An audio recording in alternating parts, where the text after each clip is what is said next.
आई फक्त आपल्या समाजातले सगळे लोक एकत्र यावा, बाबासाहेबांचं स्वप्न पूर्ण करा, एवढीच माझी इच्छा आहे. भावांनो, जय भीम. आज माझ्यासाठी खूप आनंदाचा दिवस आहे, कारण या माऊलीचे मला दर्शन झाले. आता या आजीला नीट बघा, आजीचं वय आहे 95 वर्ष आणि या आईनी त्यांच्या हाताने बाबासाहेबांना जेवण चारलेलं आहे.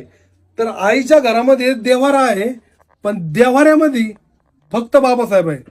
आणि भावांनो, हा जो खांब दिसतोय हा तोच खांब आहे ज्याला बाबासाहेब असे थकल्यानंतर त्याला पाठ लावून बसायचे ना, तो खांब आहे. बाबासाहेबांनी त्याला स्पर्श केलाय.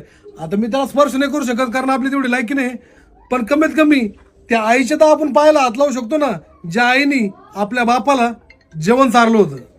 भीमाईच्या वासराचा